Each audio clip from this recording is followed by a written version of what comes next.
Мына менің ту сыртында қабірде жатқан Дәдем ата немесе Хазіреті Жұмағазы Хазірет ата деп те айта береді жергілікті халық. Бұл қазір Батыс Қазақстан облысында Орал қаласынан 80 шақырым жерде, Түркістан шаһарынан 2000 шақырым жерде тұрмыз қазір.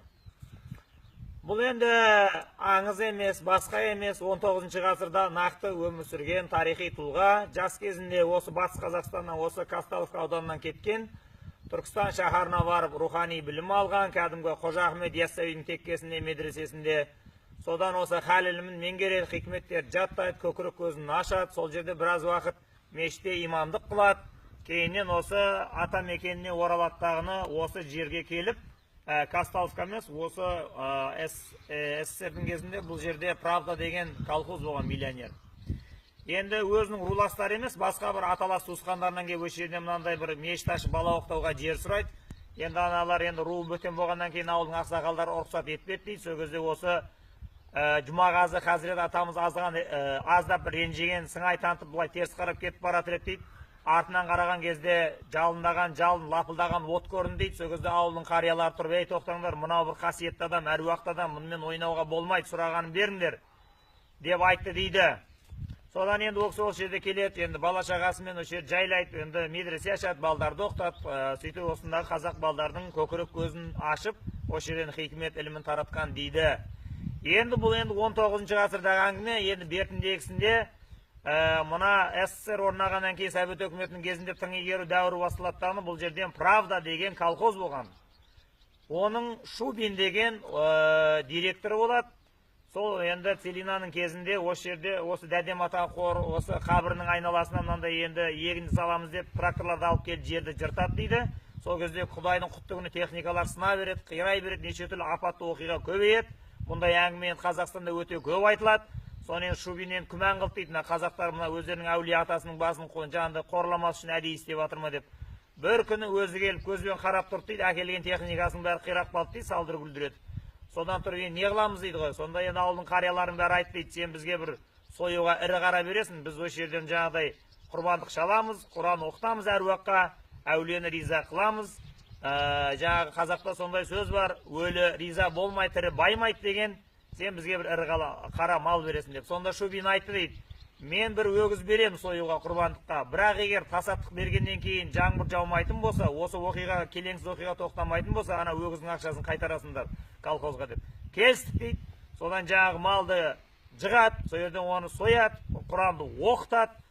Әне сол Құранды оқытып болғанына бір 10-15 минут өткен жоқ дейді. Аспанның түбі тесіліп кеткен сияқты шелектеп осы нөсер жаңбыр жауып, осы Правда жаңағы колхоздың сәл болмағанда сел алып кете жаздады дейді. Енді сол кезде көзін көрген қариялар.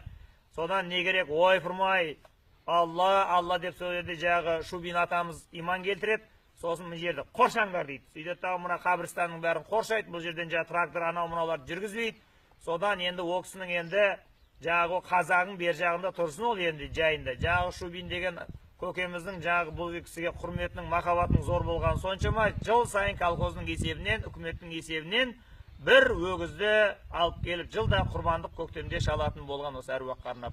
Содан енді бұл аңыз емес, я басқа ел арасындағы бір алып қашпа әңгіме емес, болған оқиға бұл миллионер колхозға айналады, үлгілік колхозға айналады. Сосын бұл тікелей жаңағы өгізден сырдың кезі Москваның балансына қарауына өтеді.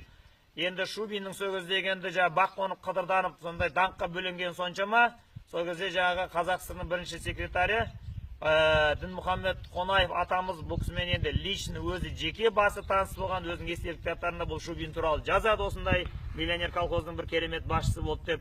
Әне енді сол кісі Шубин өле-өлгенше осы дядя ата, дядина земля дейді бұл жерде орысша. Содан енді көбіне енді колхозда этникалық немістер, сосын этникалық орыстар көп тұрған. Кейін енді егемендік алғаннан кейін бұл жерде қазақтар көбейіп тағыны, бұл жерде Жұмағазы Хазірет деп атайды, бірақ енді бұрынғы орысша дядя ата, дядина земля дегені Дәдем ата болып кетеді. Содан қазір енді бұның орысшасында, қазақшасында қатар атай береді. Дәдем ата қабірі дейді, кесенесі дейді, я болмаса Жұмағазы Хазірет дейді. Міне күні бүгінге дейін осы Орал шаһарындағы мұсылман қазақтардың бәрі осы әулиенің рухына тағзым етіп, құрмет көрсетіп, Құдайдың құтты күні осында келіп құрбан шалып, міне қонақханасы зиярат етеді, Құран оқытады.